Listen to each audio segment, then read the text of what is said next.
Glória a Deus, porque hoje, no dia 15 de outubro de 2024, nós estamos mais perto da volta de Jesus e hoje nós iremos falar sobre salvação. Como sou salvo?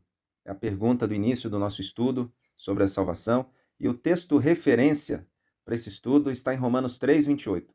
Concluímos, pois, que o homem é justificado pela fé, sem as obras da lei. Um texto tão simples, de entender, um assunto simples que até uma criança poderia entender, mas que se tornou difícil mediante os enganos que nós temos terríveis no tempo do fim. Então hoje a gente vai tirar esses enganos sobre a salvação e explicar perfeitamente o que é a salvação no tempo do fim. Como sou salvo? Sendo justificados gratuitamente pela sua graça, pela redenção que há em Cristo Jesus. Então existe uma redenção, né? Não é só graça que está aqui. O texto também traz uma redenção. Então a graça que te salva, ela exige uma redenção que existe em Cristo Jesus. Romanos 3:24. A graça e a redenção. Mas como essa redenção acontece? Você sabe me dizer como que acontece essa redenção? O texto aqui começa a explicar o que nós lemos no início. Concluímos, pois, que o homem é justificado pela fé. Então não é só graça. Nós temos também a redenção. E no verso 28 conclui, explica que essa graça, essa redenção, é mediante a fé. É pela fé, gente. Nós precisamos entender, então, o que é essa fé. É muito importante a gente entender o que é essa fé. Então, graça é igual a fé em Jesus. É isso que Paulo concluiu em Romanos 3:28. Qual é o resultado da fé? O que ela faz? Anulamos, pois, a lei pela fé? De maneira nenhuma. Antes, estabelecemos a lei. Romanos 3:31, então, deixa muito claro para a gente que a lei não é abolida, como muitos estão pregando por aí, né? Pelo contrário, a lei ela é estabelecida. Esse é o resultado da fé, né? É o que Romanos concluiu. Foi Paulo, inspirado pelo Espírito Santo, que disse isso aqui, não fui eu. O que dava vida para Adão e Eva? Para a gente entender melhor, a gente tem que ir lá no início. O que fazia Adão e Eva viver? Por que eles perderam a vida? Romanos 7:10 diz que o mandamento que era para a vida, achei eu que me era para a morte. Então Paulo diz que esse mandamento mudou. Ele era para a vida para Adão e Eva, mas agora para nós ele é morte. Como assim, né? Como assim? Então é esse mandamento que dava vida. É ele que fazia Adão e Eva viver. Eles viviam porque eram obedientes à lei. Então Deus, será que ele mudou isso agora? Será que agora ele está dizendo que a gente pode viver e viver eternamente sem obedecer à lei? Será? Que esse é o plano dele? E por que ele teve que morrer então? Se esse é o plano dele, salvar sem a lei, não era só ele já estalar os dedos e falar, ó, tá tudo perdoado, agora vocês podem viver eternamente, mesmo sendo desobediente para a lei. Porque se isso tirou o Éden de Adão e Eva, se isso tirou a vida eterna, não faz sentido agora ele dar mesmo o homem desobedecendo, né? Não faz sentido. Então, nada a ver esse pensamento de que a lei foi abolida, de que não existe mais lei, que a gente pode transgredir e que existe uma salvação sem lei. Isso é um grande engano, né? Mateus 5,17, Jesus deixa muito claro, ele fala, não penseis que vim destruir a lei ou os profetas. Não vim para destruir, eu vim para cumprir. Então a gente vai entender o que é esse cumprir. Será que é só em Cristo que isso tem que cumprir? Não, porque a lei é estabelecida em nós, estabelecemos a lei. Então a gente vai ver como que essa lei pode ser estabelecida, como que agora esse mandamento que é para a morte, ele pode voltar a ser para a vida. É isso que Jesus fez com a cruz do Calvário. Como a lei é estabelecida, o que é a fé em Jesus? Duas perguntas que eu faço aqui, que agora vão ser respondidas. A primeira resposta está em Apocalipse 14:12, é a terceira mensagem angélica, é a mensagem mais importante dada aos mortais, é a última mensagem, né? Apocalipse 14, ele traz as três mensagens, as últimas três mensagens, que vão preparar a terra, as pessoas da terra, os salvos, para ver Jesus voltar. Então a gente precisa entender esse Apocalipse 14:12, porque nós vamos precisar entender isso para ir para o céu, né?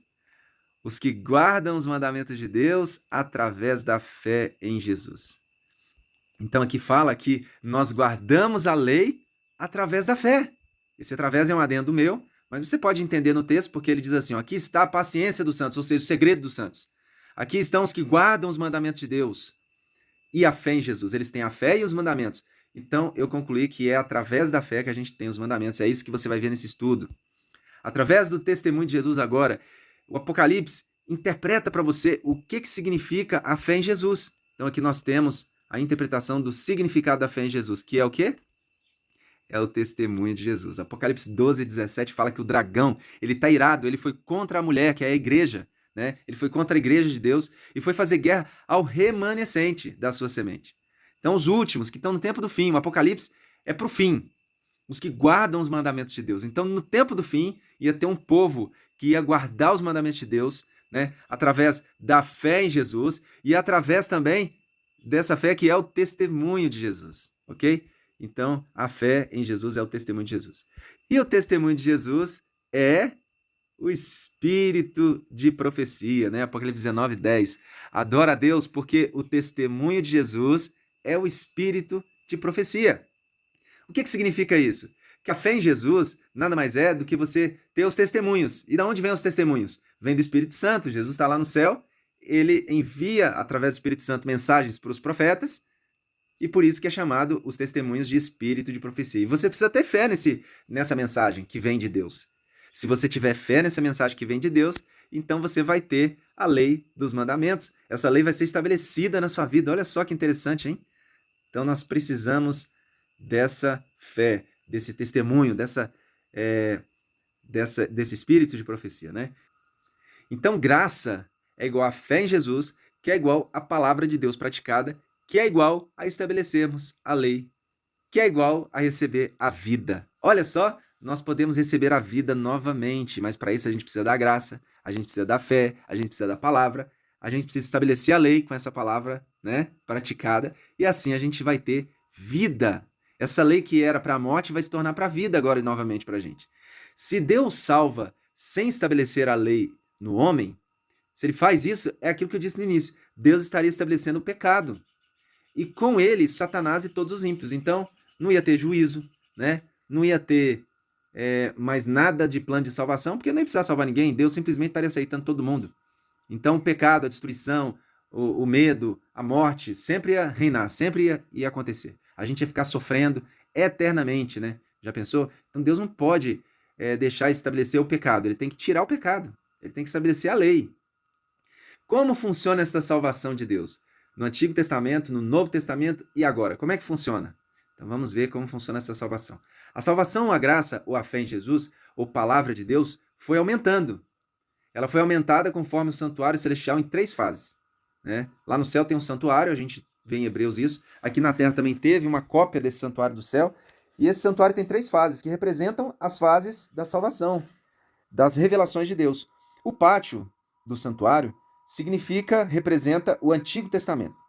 O lugar santo, o Novo Testamento. E o lugar santíssimo representa o Último Testamento, que ainda está sendo escrito, gente. Olha só que beleza, hein? Ainda está sendo escrito. Tem um Último Testamento. E esse estudo que vocês estão tendo agora faz parte desse Último Testamento, olha só. Porque existem profetas de revelação especial, profetas de sonhos e visões, né? Esse não sou eu. Mas esse estudo vem de uma profecia da Bíblia, entendida, né, através do Espírito Santo por mim. Então eu, Pablo Ferrari, terceiro anjo, o último Elias, consegui entender essa salvação e estou traduzindo para você, deixando ela clara aqui, qualquer criança pode entender agora, né? Ficou muito fácil. Então, a revelação de Deus ela é como um prédio que está em construção. Imagina aí um prédio, nós temos a base, que seria o Antigo Testamento, nós temos o meio ali, né? E a estrutura toda que seria o Novo Testamento, já deixaria ele robusto, bonito, visível, mas agora tem a decoração, a parte final, né? A tinta, a beleza. Então, toda a beleza do Evangelho vai surgir agora, no tempo do fim, com o Último Testamento, né? Que representa o lugar santíssimo.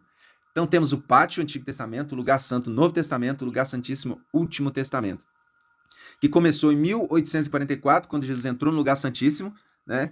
E começou a revelar para Ellen White. Ele escolheu Ellen White como profeta e começou a revelar para ela sonhos e visões. Ela teve revelação especial. Mas o Pablo, por exemplo, está tendo uma revelação de pesquisa, como Lucas, quando escreveu o seu livro, né? Se você vai lá no livro de Lucas, no início, ele explica como que ele conseguiu escrever aquele livro. Não teve sonhos e visões, mas ele fez uma busca através do Espírito Santo, ele conseguiu entender tudo que foi escrito, né, a respeito de Jesus, e ele também pôde dar a sua interpretação, que o Espírito Santo o conduziu. Ok? Então, a terceira parte, a parte final, a conclusão da obra de Deus, traz o Santo dos Santos, né? Um povo que vai entrar no lugar santíssimo através dessa última mensagem, esse último testamento.